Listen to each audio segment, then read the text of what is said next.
ಎಲ್ರಿಗೂ ನಮಸ್ಕಾರ. ನೀವು ನೋಡ್ತಾ ಇದ್ದೀರಾ ಟಿವಿ ವಿಕ್ರಮ. ನಾನು ಮುಮ್ತಾಜ್ ಅಬ್ದುಲ್ ನೆಲ್ಲೆಡ್ಕ. ನೀವಿನ್ನು ಟಿವಿ ವಿಕ್ರಮವನ್ನು ಸಬ್ಸ್ಕ್ರೈಬ್ ಮಾಡ್ತಿದ್ದಲ್ಲಿ ದಯವಿಟ್ಟು ಈ ಕೂಡಲೇ ಟಿವಿ ವಿಕ್ರಮವನ್ನು ಸಬ್ಸ್ಕ್ರೈಬ್ ಮಾಡಿ, ಹಾಗೆ ಬೆಲ್ ಐಕಾನ್ ಅನ್ನು ಕ್ಲಿಕ್ ಮಾಡೋದನ್ನು ಮರಿಬೇಡಿ. ವೀಕ್ಷಕರ, ಒಂದೊಂದು ಕ್ರಿಕೆಟ್ ಪಿಚ್ಗಳು ಇರುತ್ತವೆ. ಅವು ಹೆಂಗೆ ಬಿಹೇವ್ ಮಾಡುತ್ತವೆ ಅನ್ನುವಂಥದ್ದನ್ನು ಗೆಸ್ ಮಾಡೋದಕ್ಕೆ ಸಾಧ್ಯ ಆಗಲ್ಲ. ಒಂದೊಂದ್ಸಲ ಬ್ಯಾಟಿಂಗ್ ಫೇವರ್ ಇರುತ್ತೆ, ಇನ್ನು ಕೆಲವೊಂದ್ಸಲ ಬೌಲರ್ಸ್ ಫೇವರೇಟ್ ಆಗುತ್ತೆ. ಹಾಗಾಗಿ ಅದು ಹೀಗೆ ಅಂತ ಹೇಳೋದಕ್ಕೆ ಸಾಧ್ಯ ಇಲ್ಲ. ಈಗ ತಮಿಳುನಾಡು ಪಾಲಿಟಿಕ್ಸ್ ಕೂಡ ಒಂಥರ ಹಾಗೆ ಆಗಿದೆ. ವೀಕ್ಷಕರ, ಅಣ್ಣಾಮಲೈ ಅವರನ್ನ ರಾಜ್ಯಾಧ್ಯಕ್ಷ ಸ್ಥಾನದಿಂದ ಇಳಿಸಿದ್ರೆ ಬಿಜೆಪಿ ಜೊತೆಗೆ ಮೈತ್ರಿಯನ್ನ ಮಾಡ್ಕೊಳ್ತೀವಿ ಅಂತ ಎಐಎಡಿಎಂಕೆ ಅಮಿತ್ ಶಾ ಅವರ ಮುಂದೆ ಷರತ್ತನ್ನ ಹಾಕತ್ತೆ. ಕೊನೆಗೆ ಅಣ್ಣಾಮಲೈ ಅವರನ್ನ ಕೆಳಗಿಳಿಸಲಾಗತ್ತೆ. ಆದ್ರೆ ಅಣ್ಣಾಮಲೈ ಅವರನ್ನ ಇಳಿಸಿದ ಕೂಡಲೇ ಈ ನಮ್ಮ ಮೈತ್ರಿ ಜಾಸ್ತಿ ದಿನ ಇರಲ್ಲ, ಇದು ಕೇವಲ ಎಲೆಕ್ಷನ್ಗೆ ಮಾತ್ರ ಸೀಮಿತ ಅಂತ ಎಐಎಡಿಎಂಕೆ ಉಲ್ಟಾವನ್ನ ಹೊಡೆಯುತ್ತೆ. ಇಲ್ಲಿ ಎಐಎಡಿಎಂಕೆ ಅಮಿತ್ ಶಾ ಅವರಿಗೇನೆ ಹಾಗಾದ್ರೆ ಚಮಕನ್ನು ಕೊಡ್ತಾ? ಅಣ್ಣಾಮಲೈ ಅವರು ಅನ್ಯಾಯವಾಗಿ ಬಲಿಪಶು ಆದ್ರ? ಇವೆಲ್ಲವನ್ನು ಒಂದು ಸ್ವಲ್ಪ ಡೀಟೇಲ್ ಆಗಿ ನೋಡ್ತಾ ಹೋಗೋಣ. ವೀಕ್ಷಕರ, ಮೊದಲು ಅಣ್ಣಾಮಲೈ ಅವರ ವಿಚಾರಕ್ಕೆ ಬರೋದಾದ್ರೆ, ಅಣ್ಣಾಮಲೈ ಅವರಿಗೆ ಬಿಜೆಪಿ ಹೈಕಮಾಂಡ್ ಕಡೆಯಿಂದ ಒಂದು ದೊಡ್ಡ ಗಿಫ್ಟ್ ಸಿಗುವಂತ ಚಾನ್ಸಸ್ ಬಹಳ ಜಾಸ್ತಿ ಕಾಣಿಸ್ತಾ ಇದೆ. ಬಿಜೆಪಿ ಸದ್ಯದಲ್ಲೇ ರಾಷ್ಟ್ರಾಧ್ಯಕ್ಷರನ್ನ ಚೇಂಜ್ ಮಾಡಬೇಕು. ಸೊ ಯಾರು ಮುಂದಿನ ರಾಷ್ಟ್ರಾಧ್ಯಕ್ಷರು ಅನ್ನುವಂಥ ಚರ್ಚೆ ಕೂಡ ಈಗ ಭಾರಿ ಜೋರಾಗಿ ನಡೀತಾ ಇದೆ. ಸೊ ಈ ಸಂದರ್ಭದಲ್ಲಿ ಅಣ್ಣಾಮಲೈ ಅವರ ಹೆಸರು ಕೇಳಿ ಬರ್ತಾ ಇದೆ.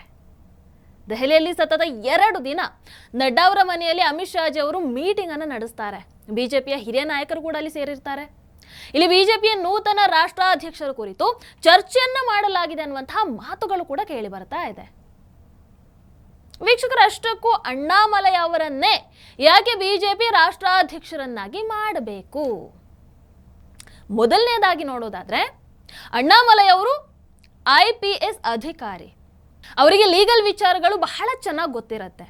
ಇನ್ನು ಎರಡನೇದು, ಅಣ್ಣಾಮಲೈ ಅವರನ್ನ ರಾಷ್ಟ್ರಾಧ್ಯಕ್ಷರನ್ನಾಗಿ ಮಾಡಿದ್ರೆ ತಮಿಳುನಾಡಲ್ಲಿ ಬಿಜೆಪಿ ಮೇಲೆ ಅನುಕಂಪ ಮೂಡುತ್ತೆ, ಒಂದು ಪಾಸಿಟಿವ್ ಅಲೆ ಏಳುತ್ತೆ ಅನ್ನುವಂತಹ ನಂಬಿಕೆ. ಎಕ್ಸಾಕ್ಟ್ ಈ ಕಾಂಗ್ರೆಸ್ ನಮ್ಮ ಕರ್ನಾಟಕದಲ್ಲಿ ಮಾಡಿದಂಥ ಪ್ಲಾನ್. ಕಾಂಗ್ರೆಸ್ ಮಲ್ಲಿಕಾರ್ಜುನ ಖರ್ಗೆ ಅವರನ್ನ AICC ಪ್ರೆಸಿಡೆಂಟ್ ಮಾಡಿದ ನಂತರ ಕರ್ನಾಟಕದಲ್ಲಿ ಚುನಾವಣೆ ನಡೆಯುತ್ತೆ. ಯಾರು ಕೂಡ ಊಹೆ ಮಾಡಿರಲಿಲ್ಲ ಕಾಂಗ್ರೆಸ್ ಕರ್ನಾಟಕದಲ್ಲಿ 135 ಸ್ಥಾನವನ್ನ ಗೆಲ್ಲುತ್ತೆ ಅಂತ. ಆ ಗೆಲುವಿಗೆ ಮೇ ಬಿ ಒಂದು ಕಾರಣ ಮಲ್ಲಿಕಾರ್ಜುನ ಖರ್ಗೆ ಅವರು ಕೂಡ ಆಗಿರಬಹುದು. ಕಲ್ಯಾಣ ಕರ್ನಾಟಕದಲ್ಲಿ ಖರ್ಗೆ ಅವರಿಂದಾನೇ ಹೆಚ್ಚಿನ ಸ್ಥಾನಗಳನ್ನು ಗೆಲ್ಲೋದಕ್ಕೆ ಸಾಧ್ಯ ಆಯಿತು ಅಂತ ಹೇಳಬಹುದು ನಾವು. ಈಗ ಅದೇ ರೀತಿ ಅಣ್ಣಾಮಲೈ ಅವರನ್ನ ಬಿಜೆಪಿ ರಾಷ್ಟ್ರಾಧ್ಯಕ್ಷರನ್ನಾಗಿ ಮಾಡಿದ್ರೆ ತಮಿಳುನಾಡಲ್ಲಿ ಕಮಲವನ್ನ ಫಾಸ್ಟ್ ಅಲ್ಲ, ನಿಧಾನಕ್ಕಾದ್ರೂ ಅರಳಿಸಬಹುದು ಅನ್ನುವಂಥ ಯೋಚನೆ, ಆ ನಂಬಿಕೆ. ಅಷ್ಟೆಲ್ಲ ತಮಿಳುನಾಡು ಹಾಗೂ ಪಶ್ಚಿಮ ಬಂಗಾಳದ ಚುನಾವಣೆ ಈಗ ಬಿಜೆಪಿಗೆ ಇರುವಂತಹ ಅತಿ ದೊಡ್ಡ ಸವಾಲು ಅಂತ ಹೇಳಿದ್ರೆ ತಪ್ಪಾಗಲ್ಲ. ಇನ್ನು ಎಐಎಡಿಎಂಕೆ ಮೈತ್ರಿ ಬಗ್ಗೆ ಕೊಟ್ಟಿರುವಂತಹ ಹೇಳಿಕೆಯಲ್ಲಿ ನಾವಿಲ್ಲಿ ಭಾರಿ ಆಶ್ಚರ್ಯ ಪಡುವಂಥ ವಿಚಾರ ಏನೂ ಇಲ್ಲ. ಬಿಜೆಪಿ ಕೂಡ ಭವಿಷ್ಯದಲ್ಲಿ ಏನು ಇವರಿಗೆ ಜೋತು ಬೀಳೋಲ್ಲ. ಸದ್ಯ ಈಗ ಅವರಿಗೆ ಸ್ಟಾಲಿನ್ನ DMKನ ಎದುರಿಸಬೇಕಾಗಿದೆ. ಹಾಗಾಗಿ ಎಐಎಡಿಎಂಕೆ ಬೆಂಬಲ ಇಲ್ಲಿ ಅಗತ್ಯ ಇದೆ ಅಷ್ಟೇ. ಶತ್ರುವಿನ ಶತ್ರು ಮಿತ್ರ ಅಂತ ಹೇಳ್ತಾರಲ್ವಾ, ಸೊ ಆ ಸ್ಟ್ರಾಟಜಿಯನ್ನ ಇಲ್ಲಿ ಬಿಜೆಪಿ ಬಳಕೆ ಮಾಡ್ಕೊಳ್ತಾ ಇದೆ ಅಷ್ಟೇ. ವೀಕ್ಷಕರ, ಬಿಜೆಪಿಗೆ ತಮಿಳುನಾಡಲ್ಲಿ ಬುಡದಿಂದ ಮೇಲೆ ಬರಬೇಕನ್ನುವಂಥ ಛಲ ಬಹಳ ಜೋರಿದೆ. ಪಶ್ಚಿಮ ಬಂಗಾಳದಲ್ಲಿ ಹೇಗೆ ಸಂಘಟನೆಯನ್ನ ಮಾಡಿ ನಿಧಾನವಾಗಿ ಸ್ಥಾನಗಳನ್ನು ಹೆಚ್ಚು ಮಾಡ್ಕೊಳ್ತಾ ಬಂದ್ರು, ಅದನ್ನೇ ಇಲ್ಲಿ ತಮಿಳುನಾಡಲ್ಲೂ ಕೂಡ ಮಾಡಬೇಕಾಗಿದೆ. ಅದೇ ಅವರ ಗುರಿ ಕೂಡ. ಹಾಗಾಗಿ ಈ ಮೈತ್ರಿ ಏನಿದೆ ಅದು ಸದ್ಯಕ್ಕೆ ಇರುವಂತಹ ಸೊಲ್ಯೂಷನ್ ಅಷ್ಟೇ. ಅಂಡ್ ಇದು ವರ್ಕೌಟ್ ಆಗುವಂತಹ ಚಾನ್ಸಸ್ ಬಹಳ ಜಾಸ್ತಿ ಕಾಣಿಸ್ತಾ ಇದೆ. ಯಾಕಂದ್ರೆ ಸ್ಟಾಲಿನ್ ಸರ್ಕಾರಕ್ಕೆ ವಿರೋಧಿ ಅಲೆ ತಮಿಳುನಾಡಲ್ಲಿ ಬಹಳ ಜೋರಾಗಿದೆ. ಈಗ ಹಿಂದೆ ಹೇಗಿತ್ತು ಅಂತ ಹೇಳಿದ್ರೆ, ಅಂದ್ರೆ ಇಲ್ಲಿನ ಈ ತಮಿಳುನಾಡಿನ ರಾಜಕಾರಣ ಹೇಗಿತ್ತು ಅಂತ ಹೇಳಿದ್ರೆ, ಒಂದು ಬಾರಿ ಜಯಲಲಿತಾ ಅವರು ಗೆಲ್ತಾ ಇದ್ರು, ಇನ್ನೊಂದು ಬಾರಿ ಕರುಣಾನಿಧಿ ಅವರು ಗೆಲ್ತಾ ಇದ್ರು. ಆದ್ರೆ ಈಗ ಇಬ್ರು ಇಲ್ಲ. ಈ ಕಡೆ AIDMK ಜಯಲಲಿತಾ ಅವರ ನಂತರ 3 ಭಾಗ ಆಗತ್ತೆ. ಸೊ ಅನಿವಾರ್ಯವಾಗಿ ಬೇರೆ ಆಪ್ಷನ್ ಇಲ್ಲದೆ ವೋಟ್ಗಳು ಸ್ಟಾಲಿನ್ಗೆ ಬಿದ್ವು.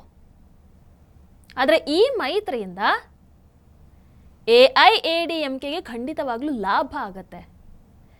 ಈ ಕಡೆ ವಿಜಯ್ ಮೊದಲು ರಾಜಕೀಯಕ್ಕೆ ಬಂದಾಗ ಬಹಳ ಹವಾ ಇತ್ತು, ಬಹಳ ಜೋರಿತ್ತು. ಮುಸ್ಲಿಮರನ್ನ ಓಲೈಕೆ ಮಾಡೋದ್ರಲ್ಲಿ ಅವರು ರೇಸ್ಗೆ ನಿಂತಿದ್ರು. ಇಫ್ತಾರ್ ಕೂಟ ಮಾಡೋದೇನು, ಬಿಳಿ ಟೋಪಿ ಧರಿಸೋದೇನು.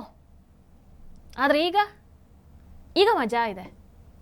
ಅದೇ ವಿಜಯ್ ತಲಪತಿ ಅವರ ಮೇಲೆ ಮುಸ್ಲಿಂ ಧರ್ಮಗುರುಗಳು ಫತ್ವಾವನ್ನು ಹೊರಡಿಸಿದ್ದಾರೆ, ಕುಡುಕರನ್ನ ಇಫ್ತಾರಿಗೆ ಕರೆಸಿದ್ರು ಅಂತ.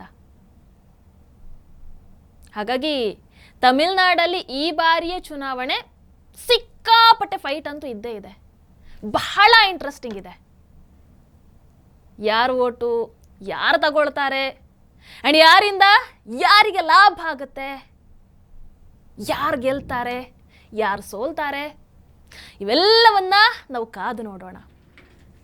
ನಿಮ್ಮ ಅನಿಸಿಕೆಯನ್ನು ದಯವಿಟ್ಟು ಕಾಮೆಂಟ್ ಮೂಲಕ ತಿಳಿಸಿ. ಹಾಗೆ ವಿಡಿಯೋ ನಿಮಗೆ ಇಷ್ಟ ಆದಲ್ಲಿ ಲೈಕ್ ಮಾಡಿ, ಶೇರ್ ಮಾಡಿ. ನಮಸ್ಕಾರ. ಟಿವಿ ವಿಕ್ರಮ, ದೇಶ ನಿಮ್ಮ ಕೈಯಲ್ಲಿ. ಈ ಕಾರ್ಯಕ್ರಮ ನಿಮಗೆ ಇಷ್ಟ ಆಗಿದ್ದಲ್ಲಿ ಲೈಕ್, ಶೇರ್ ಹಾಗೂ ಕಮೆಂಟ್ ಮಾಡಿ.